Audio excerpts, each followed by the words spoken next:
કૈકેયની ગોદમાં બે બાળકો રમે છે, તો પોતાનો દીકરો ભરત અને એક નાનો દીકરો સૌથી સુમિત્રાનો શત્રુઘ્નજી સુતાજ ભરતના મસ્તક ઉપર હાથ ફેરવે છે. કહ્યું કે હે કૈકેયી, તારા દીકરાનું નામ લેવાથી જગતનું ભરણ પોષણ થશે.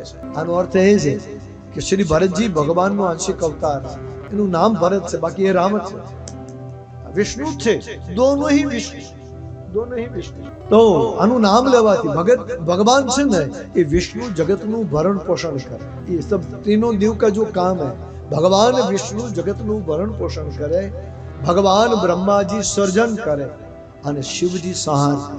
આ ત્રણ દેવતાઓનું કાર્ય છે. તો આજે બાબાજી કહે કે તમારા દીકરાનું નામ લેવાથી જગતનું ભરણ પોષણ થશે. તો આનું નામ હું ભરત રાખું છું. તમામ લોકો જે જે કાર કરે, બોલીએ ભરતલાલ જી મહારાજ કી જય.